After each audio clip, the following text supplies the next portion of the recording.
What is going on, everybody? Super excited to be here with you guys tonight. We were just going to record this, but we decided, what the heck? Why not? Let's go live. Let's have a live discussion. So let's do it. Yeah, I'm your host, Star Wars Gazer, my co-host, Star Wars Nerd. He said he was going to be on here. Y'all know the story with him. Sometimes he just falls asleep and doesn't show up or shows up late. So we might have a fifth person jump in. I don't know.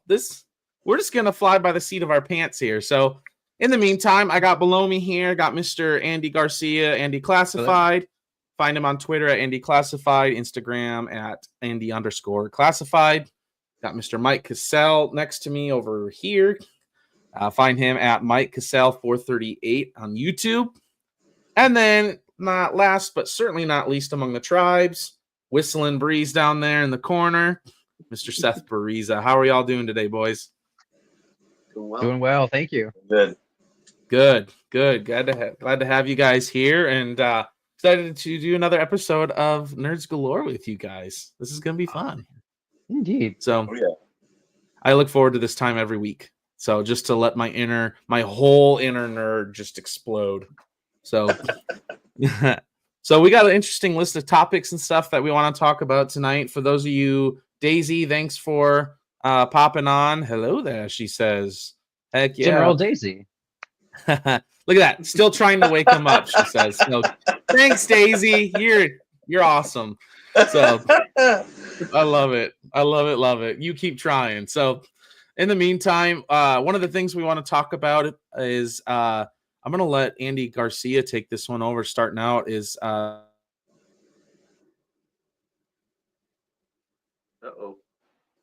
Oh, did we? I think we lost Morgan. He's kind of the host. That'll be interesting. But I think what he was going to say is, Andy, you're going to talk about Jurassic World, Jurassic Park, The Rebirth. Yeah, sure. Why not? So I actually don't know a whole lot about this project. I just know little bits and pieces. I know some recent information came out that I just haven't caught up on.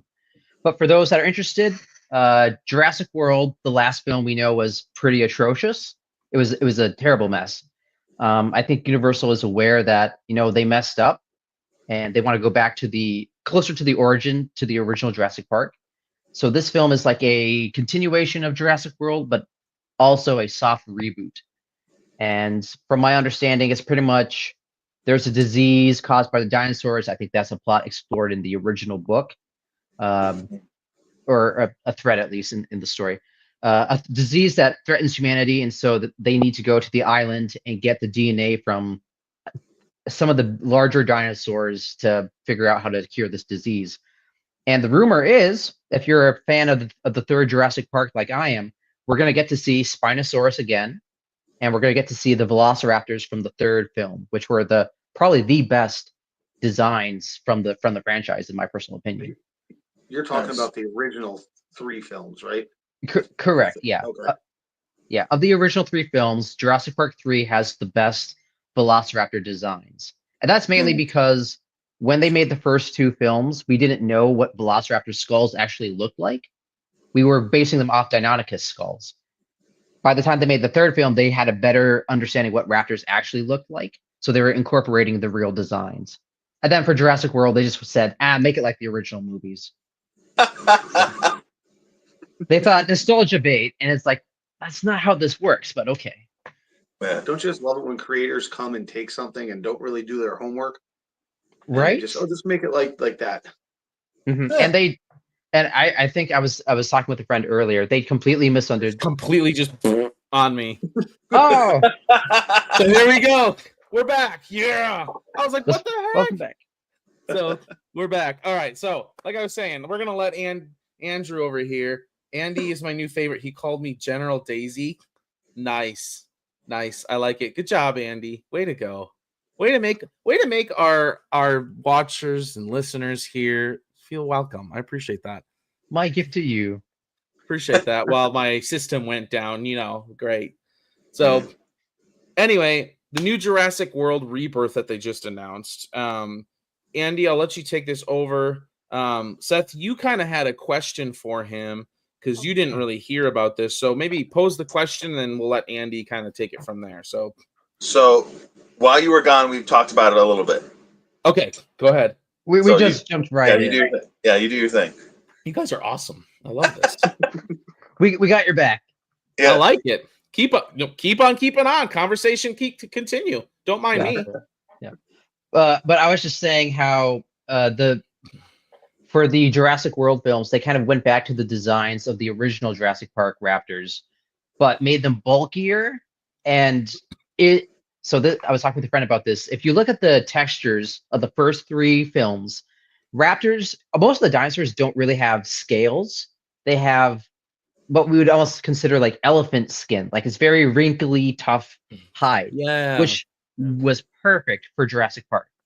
And then Jurassic World came and said, we need scales and we need osteoderms. Osteoderms are like very thick scales similar to what crocodiles have. Okay. They just put that all over every dinosaur in Jurassic World, and it looks terrible. It's just, yeah. So they didn't, like you said, they didn't do their research. They kind of just said, let's copy some of the original designs, and it's a movie, so we need to make them spiky and scary looking. And it doesn't mesh with what Jurassic Park was. Yeah. So you might have talked about this while I went down. Like, what is the plot? Or do you know, did they say anything as far as like the storyline or anything? What they're going to be doing with that? Yeah. So from my understanding, it's something to the effect of there's a disease caused by all the dinosaurs that's threatening humanity. Okay. And to find a cure, they have to go and collect DNA from some of the very large species of dinosaurs. And so it's them on an island. I think they went and filmed instead of on Hawaii as they normally do. They went and filmed in Thailand or Cambodia. I could be wrong. So looks like we're gonna get like that very jungle vibe type film, and we'll probably get Spinosaurus, one of my favorite dinosaurs, and the JP3 designed velociraptors, which I'm a huge fan of. Yeah, because it looked like at least the poster that I saw that popped up on Instagram, it looked like, Scarlett Johansson was there. She had the gun and she was in like some really thick, like it wasn't forest, but it was like really tall, like plants and stuff, like overgrowth that she's walking through. I'm like, that screams horror all day long. Like exactly. Yep. And that's what Jurassic Park really should go back to. Is now, granted, the first film is filled with awe and wonder and spectacle, but when you think about it, it's probably the scariest in the entire series because there's a little bit of that horror element, and the book is even scarier. And I think that's what Jurassic Park really needs. Yeah. I really think we need an 80s style Predator film, guys in the jungle, military with raptors just jumping out of nowhere and dragging people away. And you start with no one's safe. That's the problem with the original Jurassic Park. No one felt safe. People that you like were dying. In Jurassic World, everyone's okay. The kids are going to be fine. Main characters are going to be fine. It's just only bad guys get eaten in the Jurassic World films. And I think to refresh the series, you need to start with characters that you like. You need to start getting eaten. Yeah. Yeah, that's good.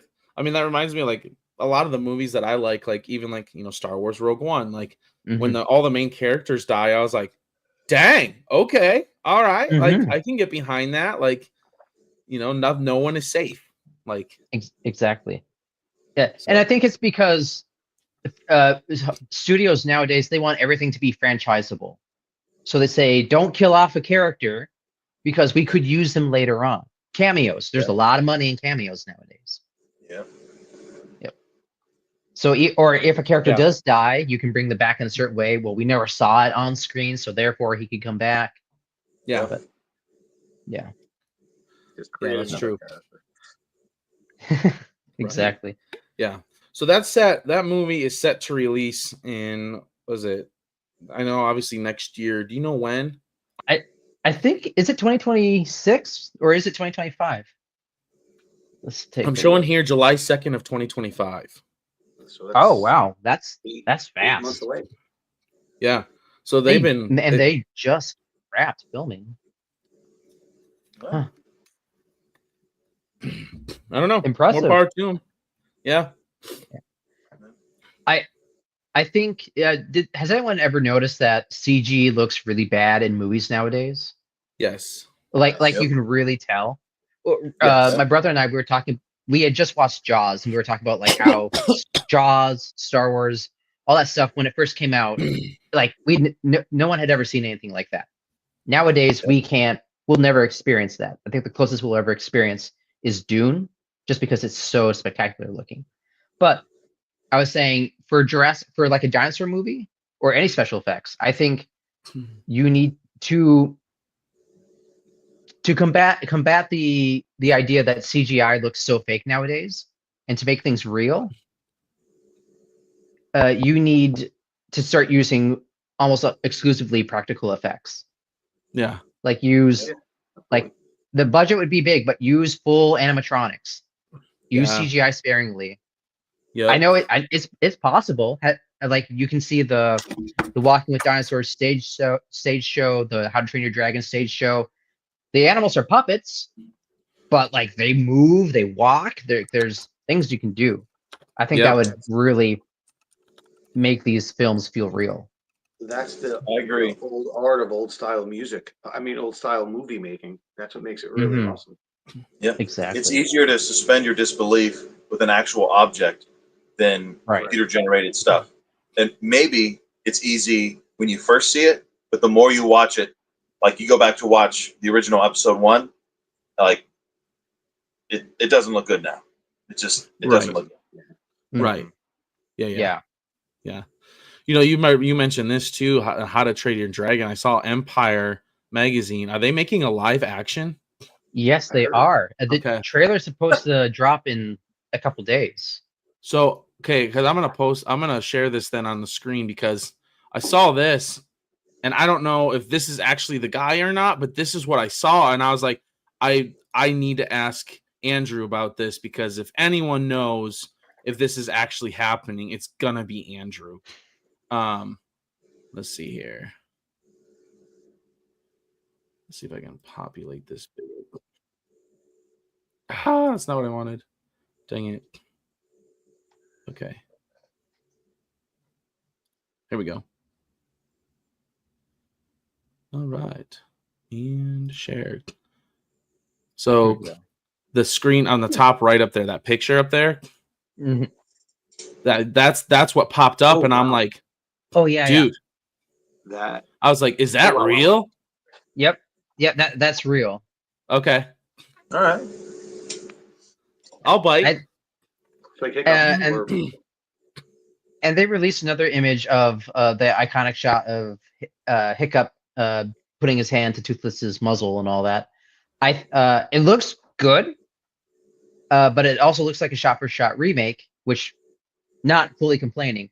But Reed and I were talking, for a live-action film to work, it needs to be darker than the original cartoon animated film. Like, yes, it can have humor, but it can't be silly like the original. We were saying, like, really emphasize like the drama between Vikings and dragons. Like, now that we've seen the original films, really emphasize that the reason Stoic is he's dealing with the trauma of losing his wife from dragons. Have Hiccup really be an actual outcast from the tribe. Like, nobody likes him. Yeah. By the way, is Reed there? He is, but he's asleep right now. He's got to wake up early for that guy. worship, I tell you what. Yeah, that's funny. No, it's being responsible and whatnot. Yeah, what a loser. Responsibility. I love it. That's funny. Oh man. So yeah. So I mean, anything else on like Jurassic World that you want to add, Andy, before we kind of maybe move on? I could go on forever. Go on. I'll ask you guys this. What are like some of your favorite moments growing up from if you've seen Jurassic Park? Yeah, I think for me, the coolest / scariest moment for me is when they're in that little Jeep next to the fence that has like the big like overhang and the T-Rex comes up and it's like literally over top of it, and it's just like, and it's like, and I'm like, man, I would be changing my underwear like 4 times in 30 seconds. You know what I mean? Like, right. I think for me, I don't know why, but that's always the scene that stuck out to most to me. The scene I always constantly remember is the T-Rex. I think it was raining out and someone was in the outhouse and it was like stalking them and grabbed the outhouse. That first movie, what Andy said was absolutely the truth. It captured the awe and wonder and also the terror, which had I think a perfect balance. And they never really were able to quite hit that again. But that should be the goal. I forget the actor's name, but the guy who's the guy who basically betrays the park in the first movie. Oh yeah, Dennis Nedry. He's in his car, and whatever the dinosaur with the frill around the neck, like eats him in his own car. Like that's brutal. Yeah, it's brutal. Incredible. Yeah. If you haven't had a chance, I highly recommend the book. I love the movie. Okay. I think it's one of the best movies ever made. I say the book is actually better just because the first half of the book is a mystery of what's going on with the island. Something's happening. There's been all these accidents. And then you get to the park, it's this awesome thing. And then like the film, everything goes kaput, but it's more in depth and it's a lot more horror. Like there's a lot more carnage, a lot more like if they actually made the film identical to the book, it would be an R-rated film. Yeah. Because it's very, very violent. And that's what they need to go back to if they want to capture people again. I mean, that's a lot of people love that horror element. You know, that's why they go to all these movies like Insidious and some of these other movies like that, because they want that horror element to it. Yeah, I understand that. I'm not a horror guy myself, but it's different when it's so like a lot of people. It's dinosaurs. I, as a little kid, was like, I'm not there for it's dinosaurs. I'm there for it's dinosaurs eating people. I want to see this. Right. So I think cool. Exactly. And I think studios forget that the kids, it's 6-year-olds that made Jurassic Park work. The 6-year-olds went to go, or the parents took the 6-year-olds, and the 6-year-olds were like, it's dinosaurs eating people. This is amazing. This is what audiences actually want. Where's your coexist bumper sticker now? Right, exactly. Like I said, Andrew, last week, it was Jaws for me with dinosaurs in a jungle as opposed to, and that was the all wonder of it. Like had the same feel as the original Jaws. Man, yeah. I just saw Jaws recently, and it was an incredible movie. I watched it with Reed on last Sunday. It's such a spectacular movie. It really is. Yeah. And it holds up especially well. It does hold up fairly well, but especially for its time. Yes. Like 77? Yeah. It came out right before the first before A New Hope. Yep. Yeah. That's the film that launched Steven Spielberg's career like into the big leagues. It was the beginning of the partnership with Steven Spielberg, John Williams. And because of that, John Williams George Lucas started. Yeah, right. Because what happened was he got that with John Williams. They became friends, and then when George Lucas shot his movie, he was looking for some soundtrack stuff, some music for it. And Steven Spielberg was like, "I know a guy," and talked to John Williams for him, and got John Williams to do the music for Star Wars. Right. Exactly. And I Star Wars is iconic, but so is Jaws. The soundtrack to Jaws is absolutely iconic. Yeah. Oh yeah. 100%. Yep. Yeah. Yeah. It was actually interesting. Well. And I'll stop talking in a second. No, go for it. When watching Jaws, I saw like you hear the iconic the couple notes, and it's like incredible. But then the rest of the movie, especially when it's the 3 guys on the boat, it doesn't play like a scary movie. The music is sweeping and epic and happy, and you're just like, this is why Jaws works. It's scary in moments, and then like Jurassic Park, there's awe, there's wonder, adventure. And then it goes back to being scary. Did you get a chance to watch? Yeah, 100%. Did you guys get a chance to watch the John Williams documentary on Disney Plus? I did. Okay. I love Andrew when he was talking about John Williams was talking about Steven Spielberg coming to him to do this movie and wanting this stuff. And like Steven Spielberg had like this idea of the music that he wanted. And it was like completely different. It was like a lot of like very like intense, horrified kind of music from a previous movie. And John Williams was like, no, we're not doing that. And, created this sweeping music and stuff. But he's like, Steven Spielberg's like, the first thing he played for me on piano, nothing else, is just da-da, da-da, da-da, da-da, da-da, da-da. And he's like, that's all you came up with? You know what I mean? Like, he was like a little underwhelmed in the moment, when you only hear it on piano. And the same thing happened with George Lucas. When John Williams played the theme to Star Wars on the piano, he's like, yeah, sure, sounds great. Like, I guess, like, I don't know. Like, it's so true. Yeah, it was a great documentary if you haven't watched it. Yeah, if you haven't watched it, watch it. Imagine those movies without the soundtracks. You can't. They're awful movies. You can't. Yeah. No, legitimately, I think if anyone other than John Williams had scored Star Wars, I don't think it would have worked. Yeah. I think there is an argument to be made there. I mean, I talked about that in one of my videos, and I know, Seth, you and I have had this conversation. Like, you hear a specific Star Wars song, you're like, Return of the Jedi, Phantom Menace, Attack of the Clones, Revenge of the Sith. Like, you just know that movie from that music. And yeah, I think that's 75% of the movie for me is that music. When you hear Anakin versus Obi-Wan, dun dun dun dun dun dun dun, like, it's just It's good music.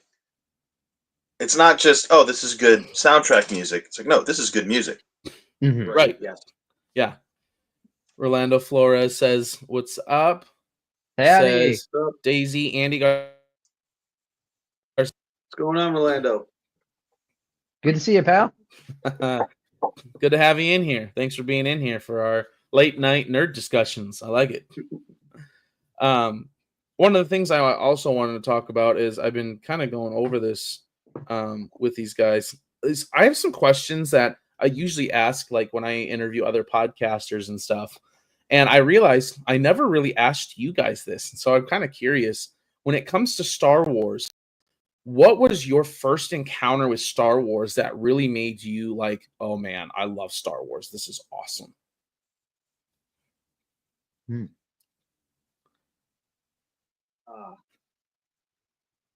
is going to be can I answer? Yeah, I want everyone to answer. Yeah, go ahead. Yeah. And I remember watching Empire Strikes Back a lot on when it was on HBO, if you remember, like this is the cable, right? Yeah. Channel 14 where I grew up. And I really liked it. I really enjoyed it. But Jedi was always my favorite because, I was young and I want to see the heroes win. But for me, what sent me over the moon, because as I got older, I always thought, man, I want to see more Star Wars, was The Phantom Menace, actually. Now, I know it probably didn't age as well for a lot of fans, but I'll tell you what, I was so heavily. I saw that movie 5 times in the theaters, and 5 times. Loved every minute of it. Loved the pod race scene in the theaters was done really, really well. Yeah. And then seeing Darth Maul come out at the end of the movie, right before Duel of Fate starts happening, you see the double-edged lightsaber. Really, really cool. And for me, it was like, that was my wow moment. This is awesome. Even though a lot of people at the end of the day, we didn't really like it because of Jar Jar Binks, whatever. I thought the movie was great. So I am the same. For me, The Phantom Menace actually ranks kind of high in my list because I was 5 when that movie came out. And that's the first movie, period, not just Star Wars, first movie, period, I ever saw in theaters. So for me, that it holds like a super nostalgic like piece of my heart, because it's like, I remember like not just seeing it in theaters, but during that time, like Burger King was advertising it like crazy. They had the Phantom Menace cups and the plates, and you had like spoons and stuff like that. Like, it was so cool. And I just especially being 5 years old, like Star Wars growing up, was watching the box set. My dad had like that gold VHS box set with Darth Vader on the front of the originals. Yeah. And so I grew up watching, even up till I was from 3 to 5, I knew what Star Wars was. I watched this. And to be able to watch The Phantom Menace in theaters, like, I was just, ever since then, just hooked. Nice. What was also pretty cool for me is we got to watch in the theaters the re-release version when he added all the new CGI in, and that was cool. That took movies we already liked and actually made them better. I think Empire had the least amount in it, but you got this whole new scene in A New Hope with Jabba the Hutt.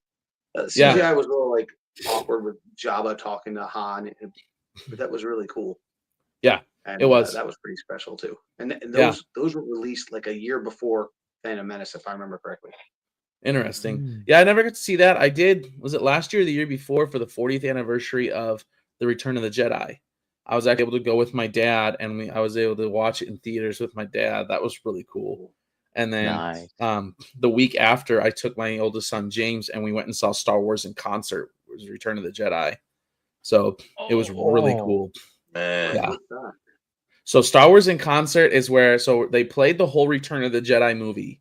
But instead of using music off the movie, they have a live orchestra, like professional orchestra, the Omaha Symphony Orchestra, that plays the music the entire movie. Oh, that's amazing. So, I mean, they play everything, like starting with the 20th Century Fox, everything. Like, it's there. It is super cool. I'm going to find the beginning clip of this. It's so that's cool. Incredible. Yeah. And I have some video of this too, but let's see if this is the one. So like here, I'll share my screen real quick and we'll just watch a little bit of this. And we won't watch the whole thing, but this just kind of gives you a glimpse of what it's like. It is unreal. All right.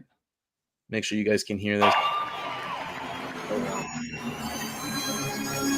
All that. Oh, this is Dolby surround sound. Wow. THX. Yeah, okay.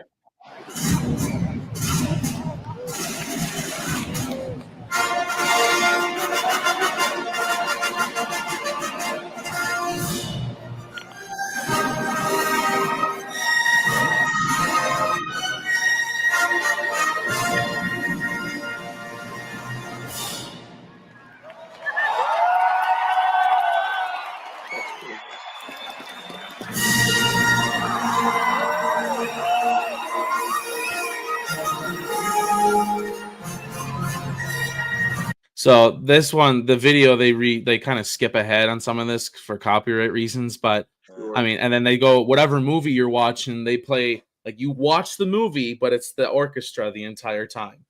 Wow. That's it's amazing. So cool. Do they do it for a lot of movies or just basically Lucasfilm stuff? Nope. They do it for a lot of movies. Like this year for Christmas, they're actually doing Home Alone in concert. Oh, cool. So, which is another John Williams thing, obviously, but they do a lot of other movies besides John Williams stuff. So John Williams is the man. Tell you he what. is. He is. I would love to see Lord of the Rings in concert. I know they have those movies. They do. They do have Lord of the Rings in concert. I'd probably be orchestra. They're going to be playing for 4 hours straight. Right. They do a lot of intermissions. So, like for Return of the Jedi, they had one intermission. Because it's not like too terribly long, but I'm sure with something like a Lord of the Rings, they probably have at least 2 intermissions for the band for the band to get a break. So that's good. Now my Marvel fandom wants to see Endgame and that portal scene with the orchestra. That would be epic. Yeah. So it was completely epic because then especially like at the end, when they played the new Victory Celebration theme, that was really, really cool. So, I mean, the whole thing was just so legit. There's my goal now is to go see Star Wars in concert for the Empire because that's my favorite Star Wars movie is the Empire. Nice. How about you guys, Andy Classified, Whistle and Breeze? What was your first encounter with Star Wars and what got you hooked? I think one of the first things was my piano teacher's husband was way into models and he was way into Star Wars. So I'd go over to their house and I'd have a piano lesson and my brother would have a piano lesson. And while he was having his lesson, I would just chill. And like the guy was at work. So he'd have these awesome models and these Star Wars books just laying around. And I would read the old Star Wars well, legends now, but the old encyclopedias where it's like, what did Bib Fortuna do after whatever? And I'm like, what? That's so cool. So I was, reading these books and looking at these models. It was pretty sweet. Because he made some really nice models where it's like, here's an AT-AT that like part of it's open up so you can like really look in there. And there was the type where it was made of plastic, but everything that was painted was hand painted. Like he put it together, he glued it together and then painted everything. Cool. So they look pretty sweet. That's legit. Awesome. So that's kind of got what you hooked into Star Wars? Yeah, I was like, look at this awesome stuff. Like, this is great. Had you seen Star Wars before those models, or? If I had, it would have been right about at the same time. Okay. Because I was, like 10 maybe? Okay. 10-ish, somewhere right in there, pretty young. And the thing is, when you have a model right in front of you, it's not, I mean, the movies are great.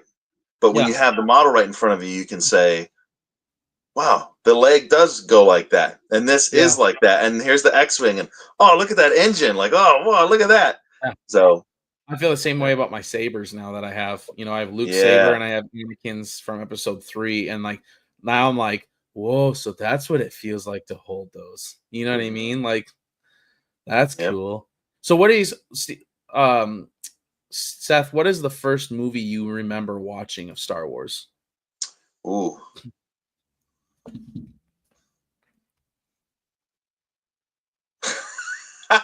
He doesn't remember. I don't know. Well, I don't know if it was the first one. It's probably, I can remember distinctly watching episode 2. And it's not that I didn't like it, but I was surprised. I remember sitting there, and it was the first movie I ever was like, was that it? And like nowadays, I'm like, okay, I should have been more gracious. But I can remember being like, huh. But then again, I was, 10, like right in there. So. Not to poo-poo on the prequels. Say it again? Can I just speak on that episode 2 real quick? Because go for it. It's so weird. We're a couple different, we're different generations. Because I'm older, we grew up with Yoda as like the wise sage. So when that dude whips out a lightsaber in episode 2 for my generation, like, this is so cool. Now I know some people are like, oh, we should never have a lightsaber, but I thought it was awesome. And then prior to that, when they fight at the forget where they were, the gladiator, when Geonosis, I come out and they all have lightsabers, I'm like, that's so cool. Yeah. This is what we thought about the Clone Wars. Wow. Yeah, we had that. I had that kind of. And the theme from that one is great. Sorry. I have a question for you, Mike. Since you were there when Phantom Menace came out and everything, the internet, there seems to be a lot of stories back and forth that people hated Phantom Menace when it first came out. Is that true, or were you like, no, everyone loved it when it first came out? It was kicking butt in the theaters. Everyone I know loved it. People kind of made fun of Jar Jar Binks, but I think it got overblown. It wasn't really as bad as what people say. No, I always, like I said, I saw it 5 times in the theaters. Me and my friends, we went a bunch of times. We all liked it. What makes me, like, I guess happy inside is, like, for all the hate that the prequels got, to see all the love and stuff that they're getting now, especially the people like Hayden Christensen, who got a lot of hate for the way he portrayed Anakin. I thought he did a really good job for what he was asked to do. He did a really phenomenal job with it. And, like you said, episode 2, for some reason, sometimes gets a lot of hate. I was just talking to, there's a Ricky from his Pop the Bounty Collector. And he said episode 2 is his favorite because that's where you start seeing things turn. You see Anakin slaughter those Tusken people. That's the first look of Darth Vader that we get, where he just absolutely just allows himself to be completely consumed by anger and hatred. And then, there's a lot of things in there that, like, the way he was explaining it was just, it's really cool. First time we get to see Yoda fight, ever. There's just a lot of cool things in there that I think people overlook. So which is good. I will say, when you take the first three or the prequel 3, when you get older, I think, or when you have maybe just a more thoughtful frame of mind, you can see the insidious way that Darth Sidious is taking over things. Yeah. He is not taking over the Force and making people do stuff. He is manipulating them and lulling them into basically just bureaucracy and just grinding people down and making them decide to do what he wants. Yeah. Which I would say that's some correlation to how the United States is, where a lot of people are just, oh man, I don't want to have to go to the DMV, or man, how are we ever going to reform, taxes or the border or whatever? It's someone else will figure it out. Like, that's too much. I'm going to go do something else. Yeah. And that's exactly what happened in the prequels. So looking back, it has some awesome stuff. Rolando Flores says 1977. I was 7 years old. I saw Star Wars 3 times in 77. I love the action. Wow. Nice. That's sweet. So, yeah, I would give anything to be there to see for the first time Star Wars. Like nothing had ever come out like that. I would just love to experience that. Yeah, that would be cool. The effects, the music, all of it. Yeah, great. So how about you, Andy? Like first time, like either because sometimes your first encounter can be where you get hooked. Sometimes it's not. So like, was your first encounter the first time you got hooked, or like what was your first encounter and what was the first time you're like, no, I'm a Star Wars geek all in all? Gotcha. I recently started getting into Star Wars. And that's actually because of Clone Wars, because of my brother Reed. Good show. Oh, incredible show. But my first encounter with Star Wars was, this had to be like maybe even before the year 2000. It had to be year 2000 probably. Anyways, I went to my cousin's house and they were really big into Star Wars. Phantom Menace had just come out because they had the toy, that giant fish that tries to eat the Qui-Gon's ship. Yep. Yeah. There's always a bigger fish. They had the big red fish. And that was my first experience. That, and then they had the Lego Star Wars ships. And then we would play, I'm assuming it was on the Nintendo. It was a pod racing game. Yes. I always played that game. I love that game. Yeah, Seth Teresa knows. Seth knows. Yeah. Yep.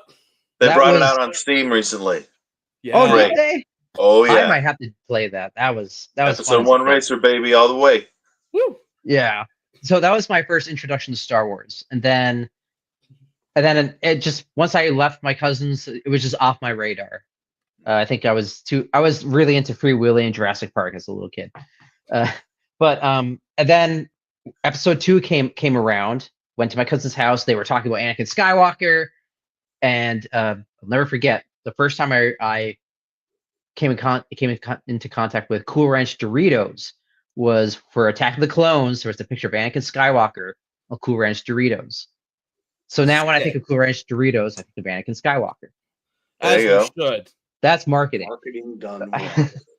Yeah. And then of course after I left them, Star Wars was off my radar again until Revenge of the Sith, and then that was a big ordeal. I heard my cousin left the theater like when all the Jedi started getting killed because his favorite Jedi had been killed, so he walked out. I don't know if that's true. That's the story I've heard. But interesting. Once it came out on DVD, we went to the video store, we rented it, we got a bunch of snacks, and Reed actually has a story about that. And I'll let him tell that story. He's got a bittersweet memory on that day of getting snacks for Star Wars, but watching that. But all that to say, that was my encounter with Star Wars. And then recently, Reed was watching the Clone Wars, and he had watched all of Rebels. I wasn't into it. He had done some Clone Wars, and then he was like, "Just watch this arc." And it was the arc where Obi-Wan goes undercover to try and he's with all the bounty hunters. I don't know what the arc is called.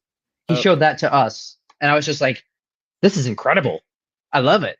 But I think I'm more attached to Star Wars, not because I love Star Wars, but because I love my brother. And that's something that he really likes. And because of that, we're able to talk about it and be like, oh, I actually really like this. And so it's because of my brother that I like Star Wars. That's cool. Heck yeah. Thank you, brother. Thank you for helping me out there. Thanks, Reed. If you can hear me. Mike, you look like you're going to say something. Ooh. Mike, go ahead. You look like you're about ready to say something. If Rolando's still watching, he was born 8 years prior before I was born, so he watched it. Could he like type out real quick what his experience was when he found out that Vader is Luke's father? Because I was already older. Oh yeah, so I didn't get to experience that.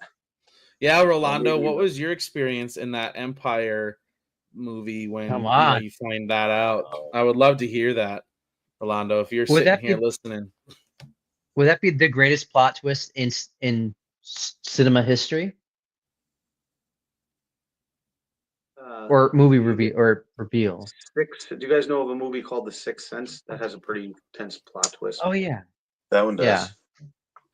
Oh, Rolando responded. It was unbelievable. Rolando, can you like maybe if you can elaborate a little bit? Like, what were you feeling as you're sitting there watching this? Like, and you like, no, I am your father, and you're like, wait, what? Like, no.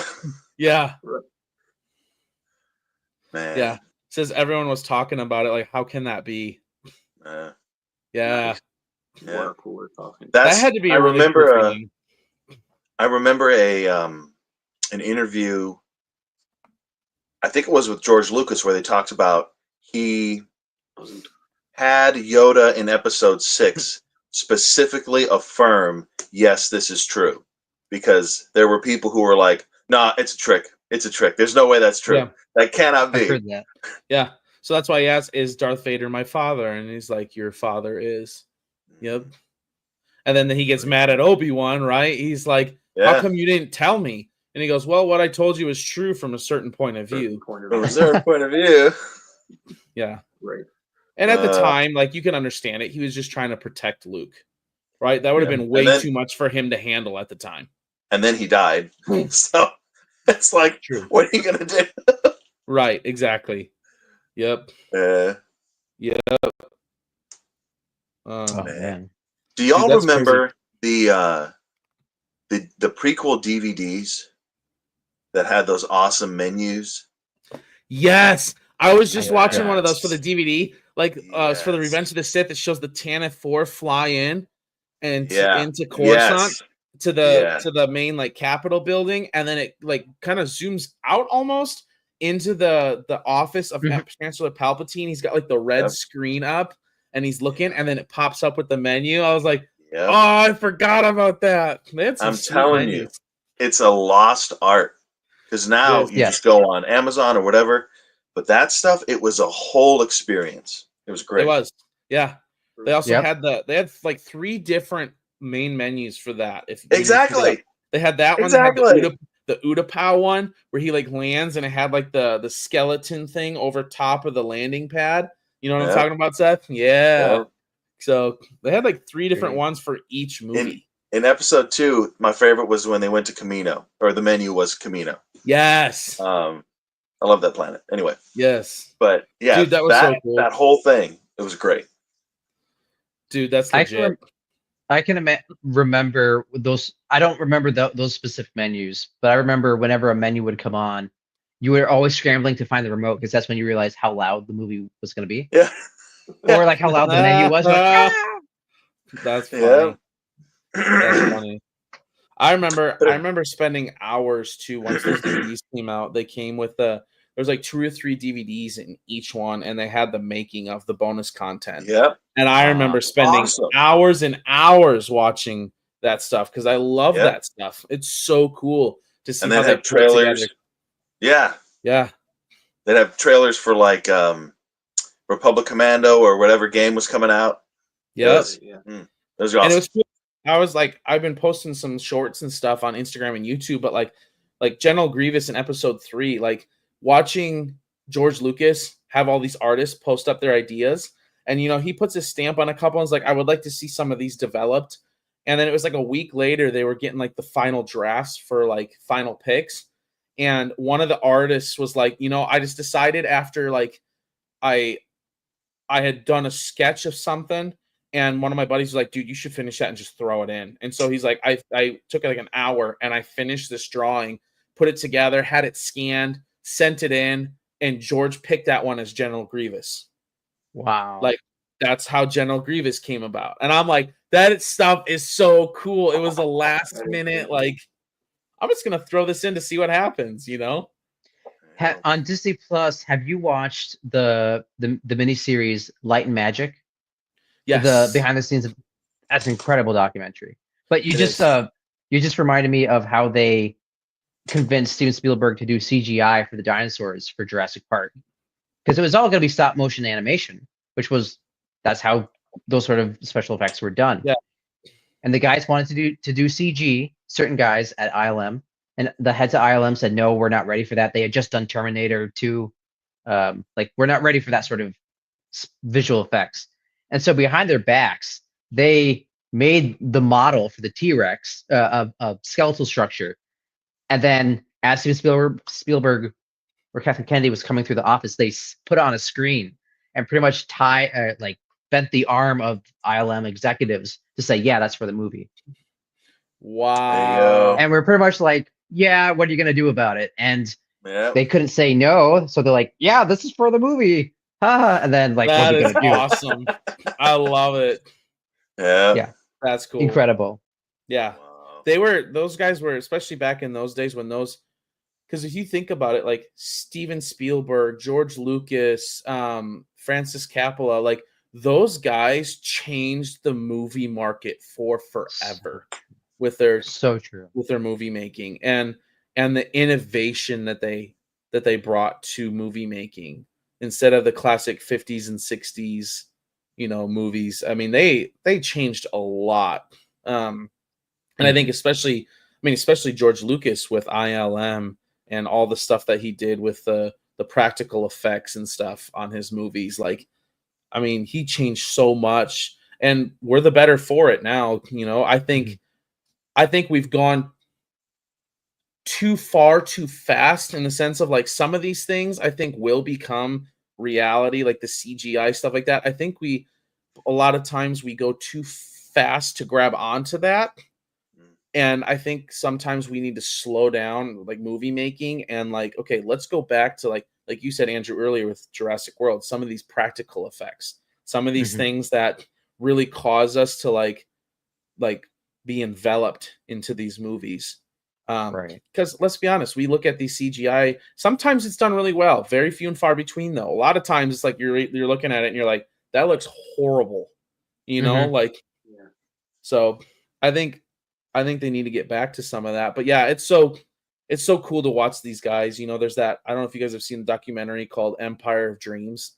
It's about George Lucas and stuff. Like, I think so. I mean, so cool. Like I said, I love watching that stuff. Like seeing how it's made, seeing how George Lucas got the idea and how he, got these executives to like back him up, even though these executives were getting lambasted, for it. So that's cool. I think a lot of the modern stuff it relies so much on CG that it's kind of a trope that, okay, at the end, there's going to be a big CG spectacle. Yeah. It's like, well, yeah, we've seen that like 50 times. Like, are very, very, very in. Yeah.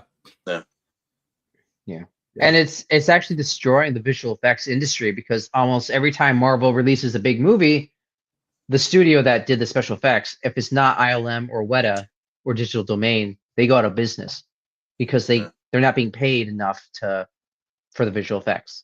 And so everyone gets fired. And it's like, well, eventually we're going to come down to just Weta and ILM. Yeah. And then what's going to happen? Yeah. Because especially Disney is like the main offender for destroying all the small studios or visual effects studios. Yep. Anybody with anything interesting, they just get bought up. They're gone. Yeah, exactly. All right. Any of you have seen or like are gonna watch the new Skeleton Crew coming out? I probably will. I live with Reed, so I'm definitely gonna see it. I'm gonna watch it. I don't know. If to me it feels like something fresh that has nothing to do with the Skywalker saga. It's more of like I can watch this with my kids. It definitely like I don't know if you've seen the trailer for it. It definitely has like a Guardians of the Galaxy vibe to it. It has that kind of music to it and stuff. Like it just feels like a fresh family fun like Star Wars show you can watch with your kids, which like in the moment I'm okay with that. Like to have something a little bit just kind of off the cuff new. Like it's not gonna be like any lore breaking or like any lore adding, nothing like that. It's just gonna be just kind of a fun show to watch. Hopefully it won't be lore breaking. Hopefully, yes. Well, what timeline is it set in? After the Empire. Yeah. I want to say after Return of the Jedi, you mean? Yes. Okay. Yep. So Mando. So Baby Yoda will make a cameo. Yeah, it'll be Mando time, but we'll see. I am looking forward to the Mandalorian Grogu movie next year too. Oh, they are doing one. Okay. Oh yeah, that'll be releasing next year into theaters. So that's right. I'll definitely we'll go see it. Yeah, we'll see how it goes. We'll see. I love the first 2 seasons of Mando. I couldn't. The third season dragged on, and I didn't like the fact that they just totally trashed the Darksaber. I'm a fan of Mandalorians with Jedi force powers. Love the Darksaber, and like, what the heck? Yeah. Yeah. No, season 2 was bomb, especially at the end there when they're trapped in that room in the ship and you just see the one X-Wing. I was like, that's Luke. That has to be Luke. And sure enough, like, you know, like you see him through the cam and you see him with the lightsaber. You're like, it's flipping Luke. Like, by far that was a cool moment when it first happened. And then you get the actual like scene where you get to see. Yeah. And you get to see that epic scene where you actually get to see the green lightsaber as he's like walking into the room. And it's like, yes. And you get to see the fear on Moff. Is it Gideon? Moff Gideon's face. Because he's seen and heard the legends of Luke Skywalker. So from his point of view, this is like the boogeyman. This is Baba Yaga all rolled up in one. Fantastic. Yep. 100%. Yep. That was so cool. And I love too, it was a quick callback, and I'm sure you guys caught it, but they were looking on the camera and he was fighting those robots and stuff, the one from behind went to shoot him. And like it was a total callback to Revenge of the Sith when Anakin was on Mustafar killing all those robots.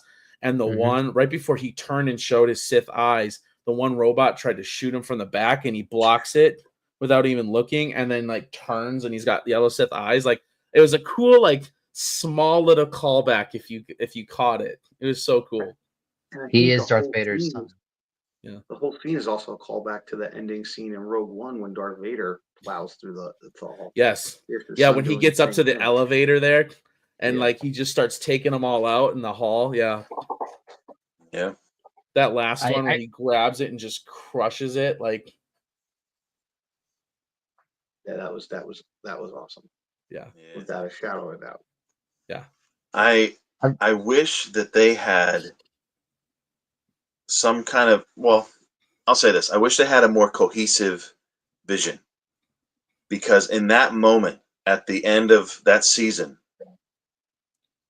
I honestly thought, all right, Mandalorian has finished his mission. The kid is now with Luke. He's going to be trained as a Jedi. You know, all this stuff. That'll be great. And that's not what happened. Yeah. And it's not that, I have to, have my way. It's just, it seemed like that's what they were trying to do. It seemed like that was the story that they were trying to tell. And I guess they decided, hey, this formula is great. Don't change it. The kid is not going to be a Jedi. You have to bring him back. And then you have the weird way of telling the story between season 2 of The Mandalorian and the Book of Boba Fett and all this, where it's just it just seemed like they weren't very, very cohesive. It just don't get me started about the Book of Boba Fett. That show, in my opinion, is trash. I mean, there were some cool like little snippets in there, like cool little nuggets, but I'm obviously like, I got my Boba Fett helmet back there. Boba Fett's my guy. That's my favorite character And I was like, I think the most Boba Fett scene we got was in Mandalorian season 2 when he meets the Mando and says, "Look up there, I have Fennec Shan got your little baby Yoda over there tagged. I'm not leaving without my armor. I will pry it from your cold dead hands if I have to." Like, that's Boba Fett. That is 100% Boba Fett. And then for him in the Boba Fett show to go, let's hold hands and get along. I want to respect everybody. No. That's not how Boba Fett works. Mm-hmm. Yeah, it was such a lower than mid show. Mm-hmm. I have two thoughts on that. Two reasons of why that's the case. Like you said, with Boba Fett and Mandalorian, who's great. I think the one problem is Disney realized, oh, we're doing a Boba Fett show. Wait a second, we're Disney. We can't have any bad guys as our main character. Make him nice. I think it was the studio mandate. Yeah. Two, oh no, I lost my train of thought. Oh dear, that's bad. Well, as you think about your train of thought, like with that, Tamara Morrison was even saying, like, why am I talking so much? Like, Boba Fett should not be talking so much. Why do I have so many lines? And he doesn't, right? The most you get out of Boba Fett is put Captain Solo in the cargo hold. Yeah, that's the biggest line you get out of Boba Fett. Like, and I mean, if your main actor who's played this character for so long is saying, "Hey, why do I have so many lines?" You might want to listen to him. Maybe, I don't know. It's gonna throw that out there. I've heard that one of the major issues was you want a kind of Western loner vibe, but they already had that with the Mandalorian, so they didn't want to do it again with Boba Fett because it's just the same character again. He's originally the original lonely man. You know what I mean? Yeah, like, yeah.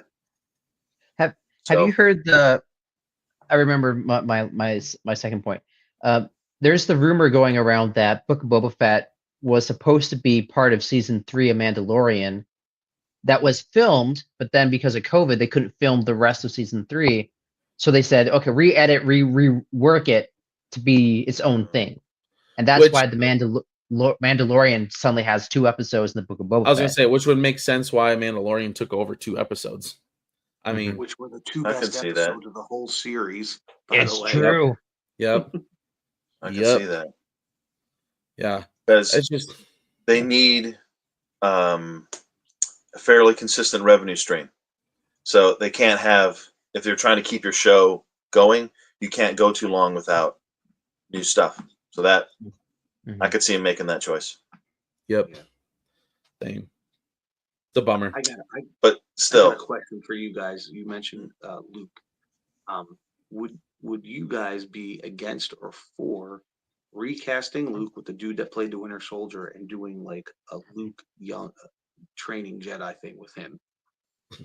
Yes. See, you're talking Sebastian Stan, right? Yes. Yes. Yeah. I think Sebastian Stan looks, I mean, incredibly close to Mark Hamill. It's insane, actually. I've seen renders of him as a Jedi, as Luke, and I'm like, whoa. Have you guys seen those renders at all? I think I have, yeah. I mean, I don't know why they don't do it. Like, just do that. The fans want it. Do that. Because Lucasfilm doesn't because Lucasfilm hates their fans. They actively hate their fans, and they don't forget. Don't forget, as Kathleen Kennedy said, they have no source material. So, not at all. Not Heir to the Empire or anything. Oh, you didn't know that, Mike? Well, I know she says stuff that's ridiculous, but she said in an interview one time, they're like, so, like, are you gonna, like, because George Lucas specifically told him, like, hey, we have a lot of lore books, we have a lot of like canon books, we have a lot of writings and stuff. Feel free to use those. And then, like, not very long later, she was in her interview asking about, like, what are you gonna do? And she's like, well, here's the deal: we have no source material. And I'm like, are you kidding me? You have a crap ton of source material there, lady. Like, if you pulled Sebastian Stan out and you did an Heir to the Empire series trilogy and you stayed close to the books, do you know how much money you would rake in by doing that? I'd be one of the people that would be in the theater like 3 times a day. Like, you know what I mean? Like, to see that movie. Exactly. You'd recast Leia and Han for that too then, right? Yeah, I would bring back the guy from the Han Solo movie. Yes, I agree. to stay consistent with your choice of Han Solo. Mm-hmm. And then for Leia, I don't know who I'd pick for Leia, obviously, but yeah. Well, her daughter did stunt doubles for the, I think it's Rise of Skywalker. There's that clip of young Leia. Yeah. Just bring back her daughter. Yeah, there you go. Yeah, we could do that. That would be that. See, I would be totally in on that. Like I said, the money would rake in. Like you would be raking in so much money, it wouldn't even be funny. You know? Mm-hmm. I would love to see, and I was talking with Jar Jar Jargon about this. I would, and he's right, he brought it up. I would love to see like a Darth Bane animated series or a Darth Revan animated series. Right? Get some of these legends in as an animated, like a Clone Wars animated series. Heck yeah, I'm in. Yes. That'd be amazing. I think you could do a live action Revan. Revan is insanely popular within the Yeah. fandom. Yeah. Oh yeah. Live action, do a trilogy all about Revan, the Knights of the Old Republic, and have it centered around Revan. Yep, 100%. I just don't think Keanu Reeves. Yeah, Keanu Reeves.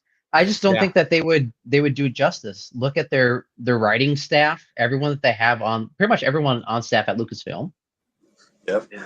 They can't do anything. They should go work for Hallmark, and that's a disservice to Hallmark. Hallmark's way better than majority of their writers. Yeah. It's just Reed was showing me and Stephen Rohr some a couple clips of The Acolyte. Because we were watching the lightsaber fights. Lightsaber fights were great. Like best we've had in live action since Disney bought Lucasfilm. But the writing in between the fights, so bad. Yeah. Just terrible. Yeah. And that's, I mean, I think there's a lot that Lucasfilm and Star Wars Disney needs to do, obviously, to get right with its fandom. And I think it needs to start with a couple of things. Right now, on tour, I mean, mainly because of the 20th anniversary of Revenge of the Sith. But right now on tour, you have Ewan and Hayden going around the country to all these different Comic-Cons. They have stated, I can't tell you how many times, that they would love to come back and reprise their roles in some way, shape, or form. Yeah. Samuel L. Jackson recently has come out and said, I would love to reprise my Mace Windu role, if ever given the chance. If Disney is smart, they come out, because of what they did with Ahsoka, they come live-action Clone Wars. Let's see a few things from the Clone Wars that we haven't seen in the Clone Wars animated show. You could bring back Hayden and Ewan and Mace Windu, and you could bring back, even your CG Yoda. I mean, there's a lot of things you could do in a limited series. I wouldn't make it a big series. I would make it a limited series. But I think that would go a long way towards the fandom and being like, okay, they're starting to respect the fans again. The fans want this. The actors want this. They're starting to respect this again. And not that it would cover all sins, because it wouldn't. It's going to take a lot. But I think that would be a really good jumping point right now to kind of get the fans back on. And then I would do, Hayden wants to redo Vader. Or not redo, but put on the Vader suit again. Let him do a whole movie with Vader hunting down the Jedi in the early days. 100%. I was just going to say, right after the events of Revenge of the Sith, give him a movie in the suit, getting used to the suit, trying to learn how to use his force powers, building his lightsaber, hunting down Jedi, all at the same time. I mean, those two things alone are some simple ideas. You have the opportunity, Disney, make it happen. You would break in loads of flipping money. Yeah. Show the Star Wars fans that you really do care. And I think those two things would go a long way. Oh, yeah. I think one of their... the woke politics in the process. Yes. That too. Those things, part of that trash, the Obi-Wan show, among other things. The show was terrible for most of the part. But it says a long time ago, a galaxy far, far away. It's not supposed to have our current day political stuff in it. That's not what it is. But I think one of their big missed opportunities for their trilogy was not having Leia and Han together ever. Yeah. And now you can. You know, that time has passed. It's over. Mm-hmm. Yep. So if they do some kind of Clone Wars era thing, I'm like, get those people back. And also Temuera Morrison and Daniel Logan. Yes. I'm like, they're the right age. They're literally the same people. They both go to conventions all the time. I'm like, bring them on. That would be awesome. That would. That'd I'll be be down. really cool. Yep. If you were doing a Vader movie, you could say, hey, his master used Jango Fett. And now this is going to be the beginning of the relationship between Darth Vader and Boba Fett. Yeah. That would be sweet. It would be awesome. Yeah, that would. Yeah. Yes, And there's so many things you could do, like, you know, like Stuart Beattie, right? Wrote up the whole Obi-Wan trilogy that they'd never used. Yeah. And on the line from Return of the Jedi, where he says Obi-Wan once thought as you do when Luke was trying to turn him to the dark side. Well, why did he use that line? Well, because in Revenge of the Sith, the last thing that he said to him is, I love you. Like, I loved you like a brother. Like, you're supposed to destroy the Sith, not join them, right? Bring balance to the Force, not leave it in darkness. Turned and walked away. Okay, so then he didn't say it then, but at some point before Return of the Jedi, Obi-Wan once thought as you do. When did that happen? Right? So that's why he wrote out his whole trilogy on that. Another one I would love to see is when Vader is in the Empire, he's talking to all those bounty hunters, and he says there'll be a substantial reward for the one who finds the Millennium Falcon. You are free to use any methods necessary. Stands in front of Boba, points at him, and goes, no disintegrations. I want to see this dude disintegrate somebody. I want to know where that came from. You know, like, so because they have those particular weapons in. I know they have them in the video games. I think they also have them in Rebels, where they're disintegrators, and they have it in the Mandalorian. It's a specific type of weapon. That's what it does. And he's like, "Hey, I know you. Don't do that." Yes. Yep. So I mean, there's just so many like one-line things that you could take and you could make a whole movie out of. Yeah. Stuart Beattie made a trilogy out of it. Like, if you just respected the source material, if you loved the movies, you would know these things. Said there was no source material. Exactly. Yeah. Infuriating. I think what Disney or Lucasfilm should do is, and no studio in their right mind would do it because they're too prideful. They should give an actual public apology, a written statement. We messed up. We disrespected you all. Here's our pledge to do better. We're announcing the Vader film or the live action Clone Wars or whatever this project would be. I don't think just saying, hey, we're going to do a Vader film would help, because people are going to be like, yeah, you gave us Kenobi, which is what we wanted, and you ruined it. Like, just because you say you're doing what the project we want doesn't mean that we trust you. Right. I would say Disney or Lucasfilm at this point has to apologize. Not in a certain way, say, we are sorry. I am sorry. I think, and we will do better. I think an unspoken apology for a lot of Star Wars fans, including myself, would be, okay, Kathleen Kennedy are out. We're giving creative control to Sam Witwer, Dave Filoni, and Jon Favreau. Okay, that's fair.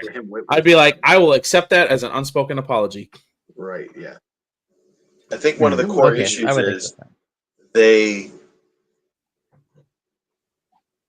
on a wider scale, they have really gone in on their politics.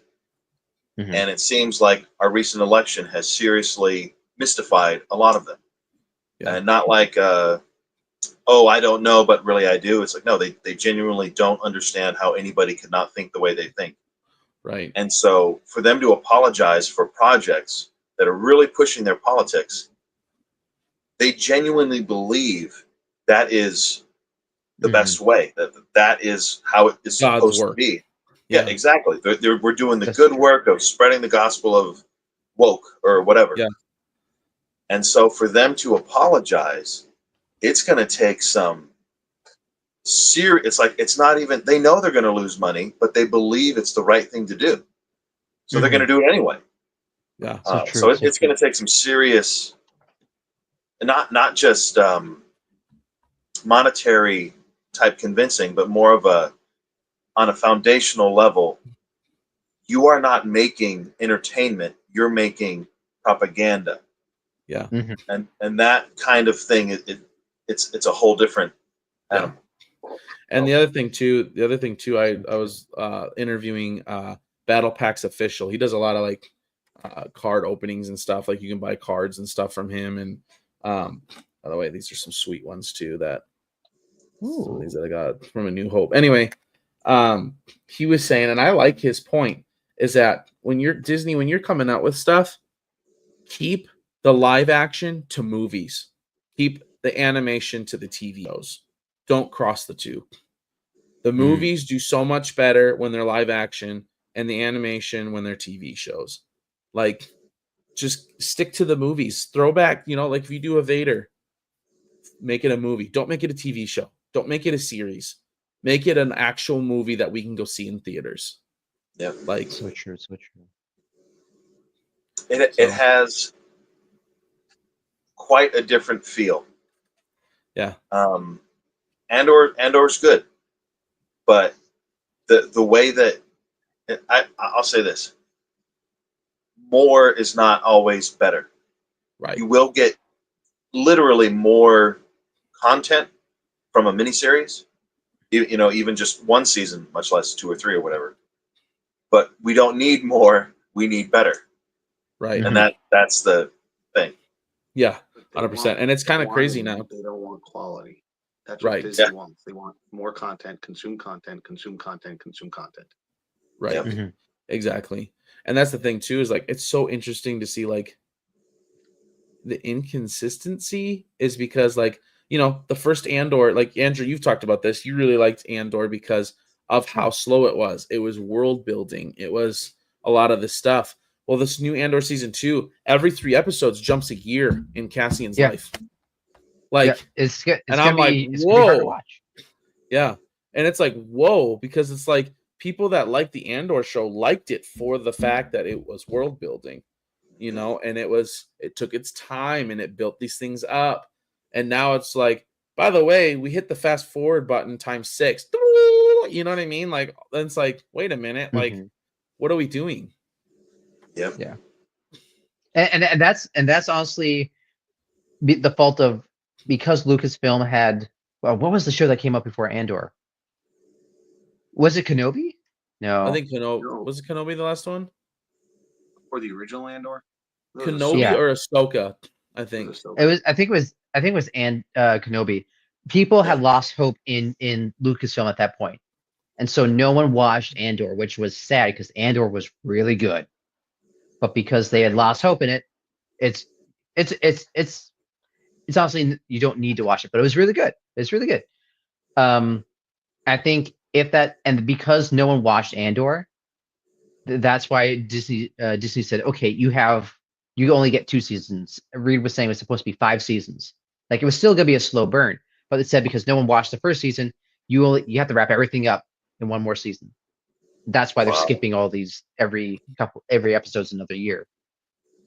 Wow. Because you shot yourselves in the foot. You finally had something good to offer, and no one trusts you anymore. Yeah. See, instead of 2 seasons, I would rather have had 2 movies. Yeah. You know what I mean? Like, you could have season 1 all in 1 movie, and then you could have done at least another movie with season 2. You know what I mean? Like, or made it into like a trilogy. Like, do a couple years of Cassian's life as he's getting into like the smuggling stuff and all that, and then the 3rd movie is him kind of changing his mind and becoming a full-fledged rebel, and you know what I mean? Like, yeah. I think the Achilles tendon for the Star Wars franchise, all the way back to George, is lack of planning. Yeah. They don't think ahead, and it's not they don't think ahead at all. It's just main points like Luke and Leia, or we're going to kill Darth Maul in Episode 1. So who's your villain for the second one? Who's your villain for the third one? Or even worse, where did Rey come from? Who are her parents? All that. It's this. No, it's not. Yes, it is. Maybe we don't know. So just it's consistent problem. It is. Oh, okay. Then can I pose a question to you all then? Yeah. We were talking about this earlier. What's the worst movie in Star Wars? Is it Last Jedi or Rise of Skywalker? And I think for me, go ahead. Preface. No, go ahead. Go ahead. I was gonna say I would almost argue, as awful as Last Jedi was, I think Rise of Skywalker is worse because instead of saying, "Hey, you went a weird direction, we're gonna go with it and trying to finish the story," the movie Rise of Skywalker spends this whole time trying to retcon everything, and therefore it's like it's a terrible movie. There's no story. Palpatine returns. She's a Skywalker now. I think for me the worst one is The Last Jedi. With Force Awakens, I kind of like I was like, okay, it wasn't the greatest, it wasn't the worst. It's a little bit of copy and paste in here, but I'm willing to let it see where this goes because there's some different avenues they could take, and I'm interested to see. And then for them to come out in episode 8 and just character assassinate so many people, I was like, I'm done. Like this is absolutely stupid. Like as dumb as it was for her to say I'm Rey Skywalker, as dumb as it that somehow Palpatine returned, as dumb as all that is, and as stupid as it is, for me it was the character assassination. Like I've talked about this so many times. You have a guy who's willing to throw down his weapon in front of not just his mortal enemy, but his own dad, and say, and Palpatine, and say, I'm not fighting this guy. He throws his weapon away, says, I'm not fighting this guy. There's still good in him. I'm not going to kill him. I'm not turning to the dark side. You can do whatever you want to me, but I am not turning. And you have that guy who is this beacon of hope and endurance and, like, in a sense, faith in what he does. All of a sudden, he's ready to kill his nephew because of a dream. All of a sudden, he's handed his lightsaber that he lost in Bespin, and you have this whole saga about it, and he tosses it over his shoulder. And I'm like, you literally just undid so many years of history and storytelling with those two things. Like, I'm out. I'm done. Like, I was so frustrated with that. If you look at story beats just from was it episode 7, Force Awakens, it looks like I have no idea the behind the scenes, but it looks like Rian Johnson specifically went one by one to what J.J. Abrams had set up and said, no, this is nothing. No, this doesn't matter. This isn't anything. That doesn't matter. This doesn't count. This isn't it. Like, just right down the line. Yep. And yes, you did subvert expectations, but you cannot do that in a series. Who is going to pay attention to anything if you say, well, all the things we set up, none of them matter anymore? Right. None of it matters. So true. Okay, cool. Thank you. Now I don't care. I'm not going to watch your movies. And that decision alone, like Morgan, you're saying, that alone, it's kind of like a riot in a city where you're like, we're supposed to be on the same side. We're supposed to be moving forward together, and now I can't trust you with anything. So even if you present something that looks nice, I can't walk with you. I can't walk beside you. We're not going in the same direction. Maybe if you go over there, maybe I'll follow you afterward, but I'm not walking with you right now. Yep. So true. So true. So yeah, for me, it's The Last Jedi. That because yes, as like I said, yes, J.J. Abrams had to spend that entire movie retconning everything, but he wouldn't have had to retcon anything, and that movie wouldn't have been as bad as it was if you didn't have The Last Jedi. Yeah. That's a really good point. I do not understand. I think for our next chat next week, we should talk about what we would do differently, how we would do those things differently, or even at least save them from this point. What do we do if we were in charge? Yeah. I actually heard that would be a good question. I actually heard a really good ask. You guys know who Timothy Zahn is? Oh yeah. Oh yeah, he's the writer of the. He wrote Heir to the Empire. He's Thrawn, in my opinion. You know what I mean? Like, he wrote Thrawn. Mhm. He's General Thrawn, Grand Admiral Thrawn, and he had a really cool take on that. As far as somebody asked him at a Comic-Con what you would change, and he's like, "I'm glad you asked." And he gave 2 things, and I'll leave that for next time. I just wanted to put that little bug out there for people if they want to hear Timothy Zahn's idea on what he would do. But it saves a lot, and it saves a lot of face, and it turns the trilogy in a better direction. I wouldn't say like a fantastic direction, but definitely in a better direction. So So true. Yep. It's one thing to criticize and say that was stupid and I don't like it, but it really is another thing to say, all right, this was the decision that was made. Where do we go from here? Right. Yeah. Exactly. And that's what they have to do. So it'd be cool to just spitball that. What would our idea be? Yep. No, I'm totally down for that. We'll definitely save that for next time, guys. We're at an hour 20 here. It's midnight where I'm at. I think we all have things going on in the morning. So we'll end it here. We'll put a little pin in it. I appreciate you guys joining the conversation and again being part of Nerds Galore. Next week, we should have Cantina Talk on here joining us, and that'll be fun. It'll be fun having him in on this conversation too. So as we continue. So thanks again, guys. Appreciate it. Like I said, go find Mike Cassell 438 on YouTube. Andy, Twitter, you can find them, or X, you can find them at Andy Classified. On Instagram, Andy_Classified. As always, you can find me, Star Wars Gazer, on YouTube, Star Wars_Gazer on Instagram, and the Podgazer podcast. For those of you currently watching, or those of you who will watch in the future, don't forget, go to Rebel Scum Apparel, use the code Star Wars Gazer at checkout, get 15% off your entire order. Sign up for those rewards. Each time you buy something, you get rewards that act as money towards your next purchase, plus the 15% off. Who knows? You might eventually get yourself a free t-shirt. So thanks again, guys. Appreciate you guys being in here and in on the chat. Thanks for having us. Yeah, absolutely. I look forward to next week. So may the Force be with you always.